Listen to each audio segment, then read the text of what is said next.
চাঁপাইনবাবগঞ্জে আমাদের জিয়াফত অনুষ্ঠান হবে। গরু জবাই করা একটা হয়েছে, আর একটা গরু জবাই করব আমরা লং মার্চের মাধ্যমে। ভারত গরু রাজনীতির মধ্য দিয়ে মুসলিমদের নিপীড়ন করে। গরু খেলে মানুষ মারে, মুসলিম মারে, গরু ব্যাগের ভিতরে পাইলে মুসলিমদের মারে। আবার এই গরু তারা রপ্তানি করে অনেক টাকা ইনকাম করে। বিশ্বের প্রধানতম গরু রপ্তানিকারক দেশ, গরুর মাংস রপ্তানিকারী দেশ। অথচ এই গরু দিয়েই মুসলিমদের নিপীড়ন করে। আমাদের সীমান্তে নিয়মিত নাগরিক হত্যা করে এবং তারা দেখেছেন এর আগে আমাদের কাঁটাতার দেওয়ার সময় তারা জয় শ্রীরাম স্লোগান দিয়েছে। এইভাবে আমরা এই সকল নিপীড়নের বিরুদ্ধে আজকে আমাদের এই জিয়াফত এখান থেকে এই চাঁপাইনবাবগঞ্জে শিবগঞ্জে এই জিয়াফতের মধ্য দিয়ে আমরা নাগরিকদের, এখানে সাহসী নাগরিক যারা ভারতীয় বিএসএফের প্রতিবাদ করেছিল তাদের কথা শুনব এবং তাদের সাথে আমাদের অনুভূতি শেয়ার করব। আমরা যারা আগ্রাসন বিরুদ্ধে লড়াই করছি, আমাদের স্পষ্ট কথা, আমাদের জমির একটা ইঞ্চিও আমরা ভারতকে দেব না। শেখ হাসিনার সময়ে একটা আইন করেছিল যে কিছু অঞ্চলে জিরো লাইনে ভারত কাঁটাতার করতে পারবে। আমার একটা প্রশ্ন, জিরো লাইনে যে কাঁটাতার করলো সেই কাঁটাতার তো দুই দেশেরই হওয়ার কথা, জিরো লাইন যেহেতু, তাই না? তাহলে ওই কাঁটাতার দিলে দুই দেশ মিলে একসঙ্গে অর্থায়ন করে কাঁটাতার দেবে, আলাদাভাবে একটা দেশ দেওয়ার সুযোগ নাই, তাই না? কিন্তু এটা তারা এককভাবে দিচ্ছে, আবার বোতল বাঁধিয়ে দিয়ে আতঙ্ক তৈরি করছে। তো আমরা কি পশু পাখি নাকি যে আমাদের খাঁচায় বন্দি করে রাখবে? সংকটকাল অতিক্রম করছে, আমাদের জুলাই বিপ্লব সম্পন্ন হয়েছে এমন দাবি আমরা করব না, কারণ কেবল শুরু হয়েছে লড়াই। আপনারা জানেন আমাদের চারপাশে শত্রু পরিবেষ্টিত আমরা আছি। আমাদের মূল শত্রু ভারত। আমরা এই ভারতকে বাংলাদেশ থেকে বিতাড়িত না করতে পারলে আমাদের মুক্তি নাই।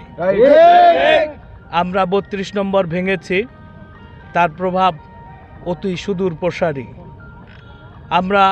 আমাদের এই প্রোগ্রামটা আমরা আসলে পিছিয়ে দিতে চেয়েছিলাম, কারণ এইরকম একটা সংকটপূর্ণ অবস্থায় আমাদের এইভাবে দেশের মধ্যে যে অস্থিরতা চলছে তার মধ্যে আমাদের এইখানে আসাটা খুব বুদ্ধিমানের কাজ না, কিন্তু তারপরেও আমরা এসছি, কারণ আমাদের এই প্রোগ্রামটা পূর্ব ঘোষিত ছিল, আমাদের এখান থেকে পিছিয়ে যাওয়ার কোনো সুযোগ ছিল না।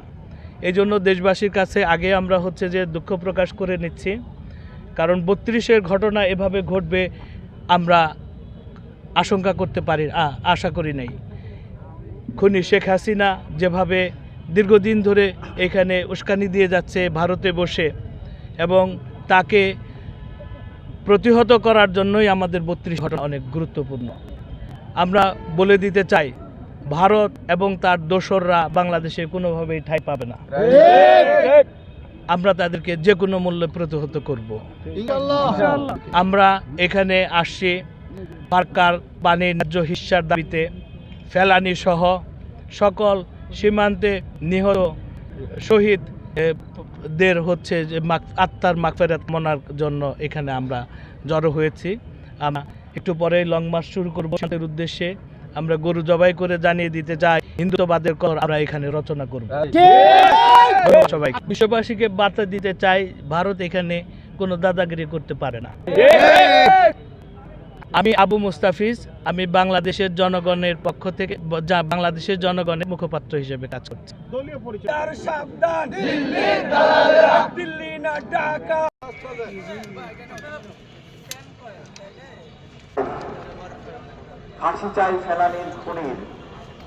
আগ্রাসনের প্রতিবাদ জানিয়েছে বাংলাদেশের জনগণ নামে একটি সমাবেশ।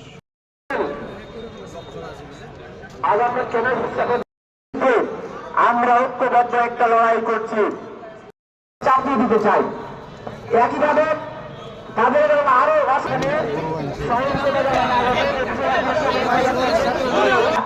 ইসলামপন্থী তাদেরকে কিভাবে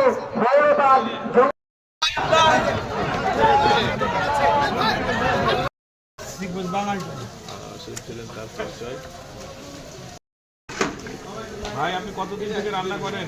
আমি